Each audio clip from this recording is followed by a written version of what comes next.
Hit that. I turn around. Hey, folks, Roland Martin here, back at Operation Hope. Of course, the Hope Global Forum. This is a day 3, last day of the conference. More than 4,000 delegates from 60-plus countries are here, representing here at this particular event.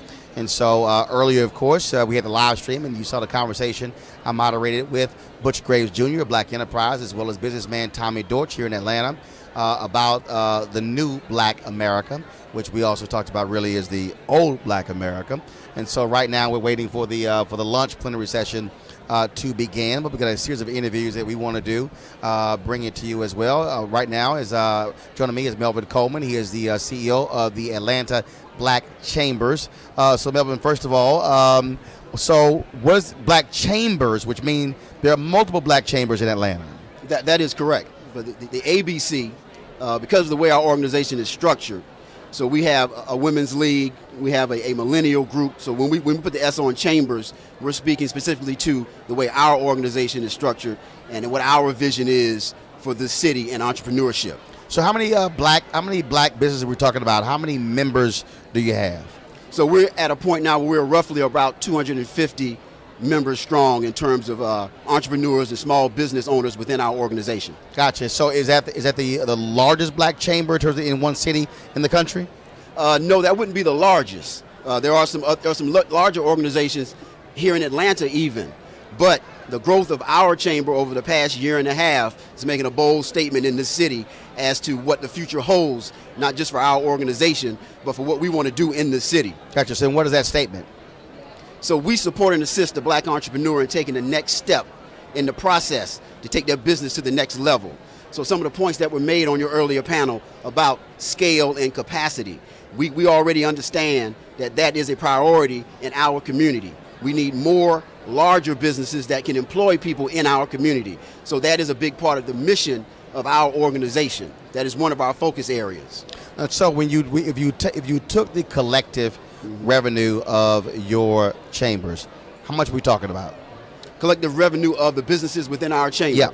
So our members would average around 350 to $500,000 in terms of. So what mean total? So what's that large number of that your chambers, your organization, your members, right, your chamber represent how much in annual revenue? It's got to be approaching around 10 million when I think about the number of businesses that we have. Right. And their average revenues. So, and again, what we talked about was the fact that there are 2.6 million Black-owned businesses in America. 2.5 million of those businesses have only one employee, and they're doing an average revenue of $78,000, which is down from $110,000. We had 1.9 million Black-owned businesses.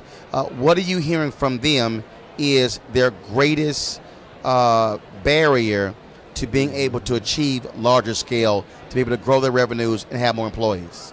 Well, they need a level playing field to gain access to the right opportunities that will allow them to gain the experience and have that capacity that people talk about all the time. So there's a level of frustration from the standpoint of, how can I get the experience? How can I develop the capacity if I don't have the opportunity to do so? So that is a recurring theme that I get from members or small business owners. And when you also look at what's happening now, it's very interesting when I talk to people. Some will say, look, I don't want nothing to do with Donald Trump, this White House. I don't want nothing to do with Republican governor in Georgia. Are you telling your folks that regardless of who is in power, we are constituents, and we should have the same access to those resources, to those grants, to those contracts as anybody else? Well, absolutely. We're about business and economics. We don't care about a particular person. We need to move down the road to a better place. Now, we may not like a particular individual, but liking someone and being able to get something accomplished with a particular program or policy, I think is a different thing. So we're focused on the objective. So yeah, we don't get caught up a whole lot in that. We have a purple agenda. And I think that's important as well. Got it. Final comment. Atlanta is a global hub of entrepreneurship. So what's important is that in this city you have an infrastructure, and organizations like the Atlanta Black Chambers are a big part of that infrastructure. And we want Atlanta to retain the crown as the Black Mecca. So when you come here and you see Black people doing things in a big way, just know that the Atlanta Black Chambers is a big part in making that a reality. Okay. Thank you for your time. No, but I appreciate it. Thanks a bunch.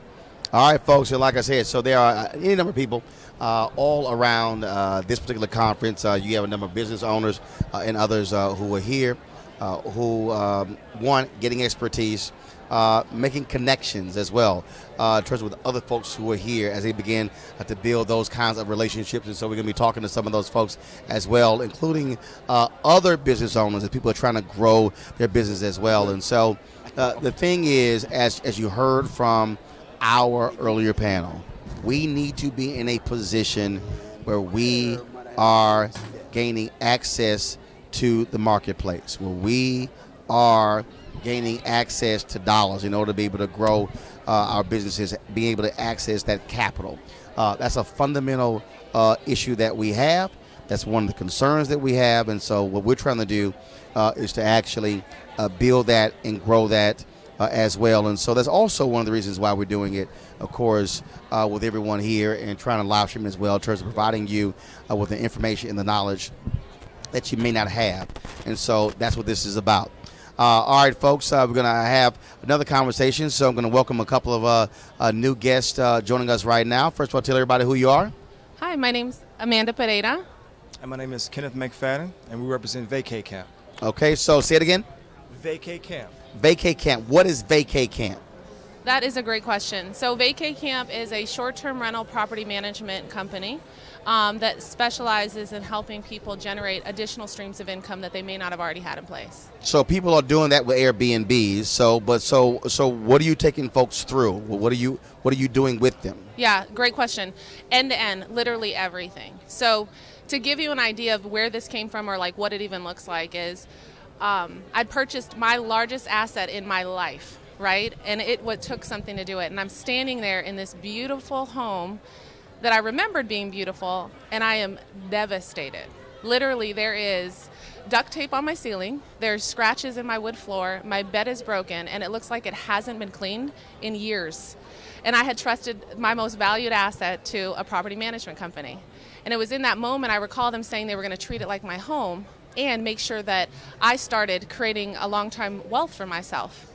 And in that moment, it was clear that was not happening. So at that time is when we decided we were going to make sure that we took care of people's homes the way they should be taken care of, and for busy professionals like myself, create something where they literally could just collect a check. So we literally ensure that they have more vacay, less work. That's literally our slogan, is we want you to have more vacay, more financial security, and less work. Now, is this for folks who have a second home, or is it? And so explain that particular process. Yeah. Yeah, good question. So these are for people with second homes. The thing is that like home sharing is a powerful economic tool. Just take Nashville alone. In 2017, we had a $246 million impact. So the thing is, with long-term rental, I've taken a current example that we had, Peyton. It's one of our clients in San Diego. He was renting out his condo for $1,200 a month. We were able to guarantee him $5,000 a month.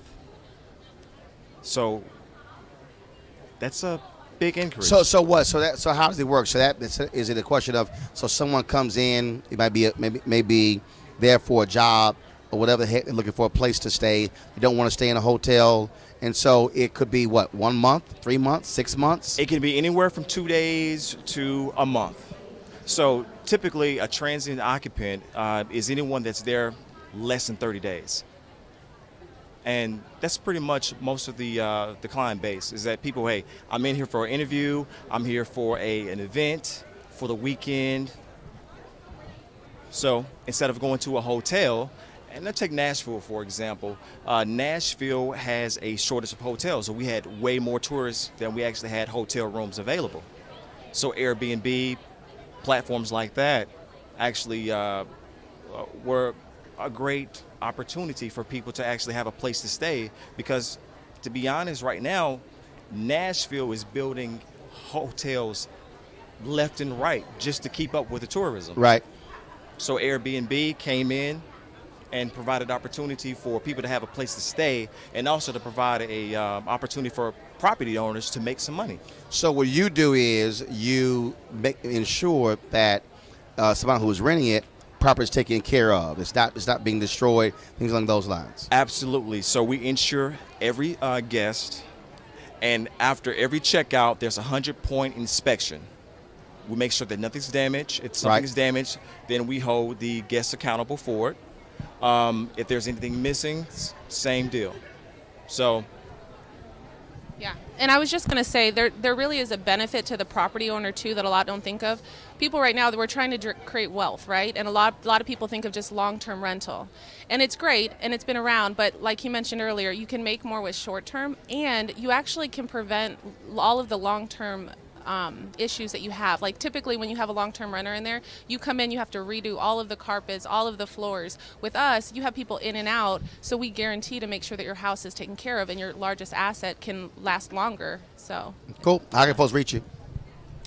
They can reach us at vacaycamp.com, VACAY camp, CAMP.com. All right. Well, we surely appreciate it. Thanks a bunch for the information. All right. Thank you for your time. All right, then.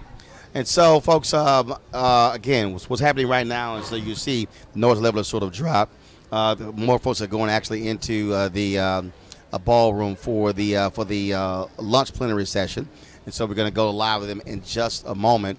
But I'm going to have another quick conversation, of course, with someone. Many of you might be aware of the Emmett Till Foundation. Of course, Emmett Till, who was killed August 28th.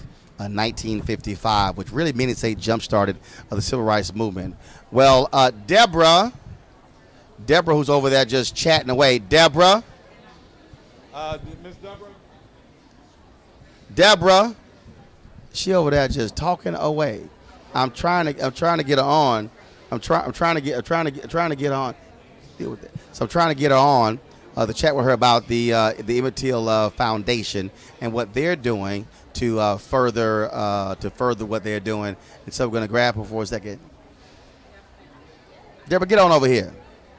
Deborah over there just chatting and everything like that. So I'm going to get over here for us. Get over here. No, she's coming. She's coming. See, this is what happens, folks, when you do going live.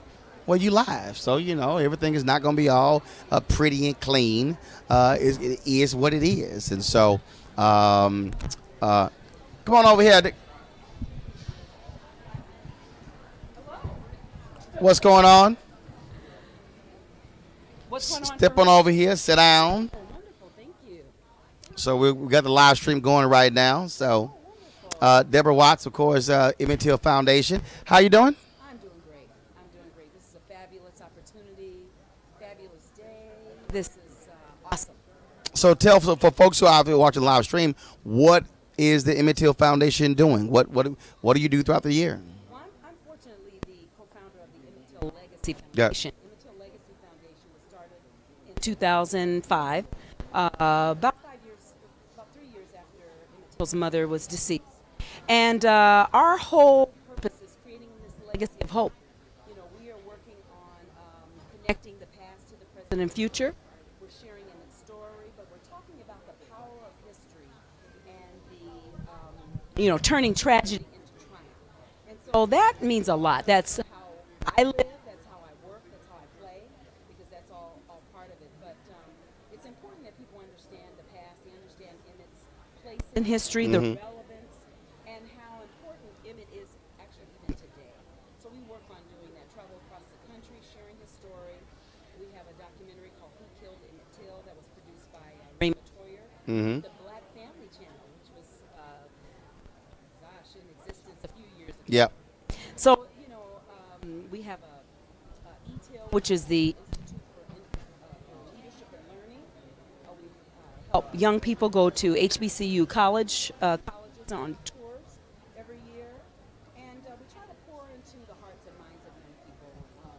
We have a Never Again movement and pledge, which, is connecting in with the Holocaust, with what happened with Emmett, and then also what's happening with Parkland students. Got it. So we've kind of connected it all. So in the family tree, your relationship to Emmett Till. My relationship, Emmett Till's great-grandfather and my great-grandfather were brothers. Joe Smith was my great-grandfather, and Emmett's great-grandfather was George Smith. So it's amazing, how our families connected. I was raised with my extended family, and so I had oftentimes had an opportunity to connect with Emmett's mother, Mamie Tomobi, and also his grandmother, Alma Spearman. Also, I mean, obviously, very recently, Simeon Wright passed away, and of course, was with Emmett Till there in Mississippi. And are you hopeful that the further we get from August 20th, 55, people don't forget what happened, but also, I don't necessarily know people really, really understand what his death, his brutal murder, did to black people.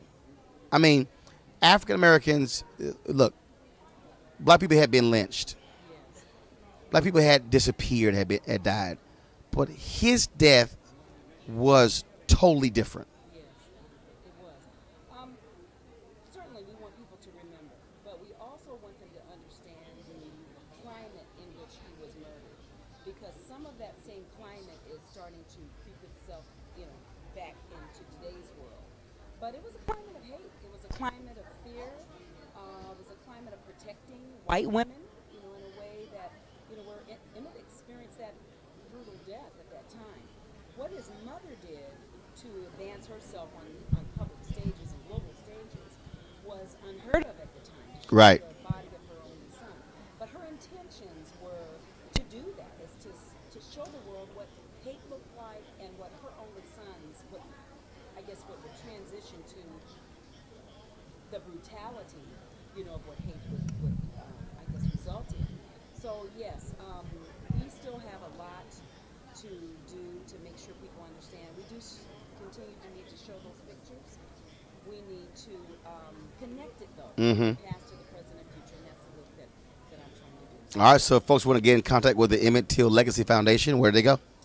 They can reach us on Twitter at Emmett Till, and it's EMMETT.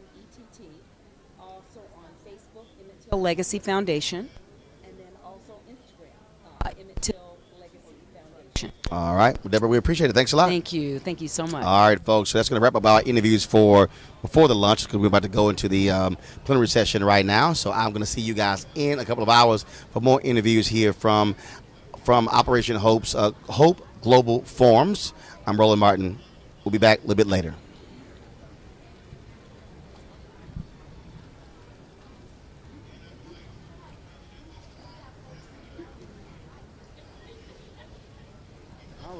All right. Thank you so much. I appreciate you. Thank you. I was on your show some time ago. Where we put this?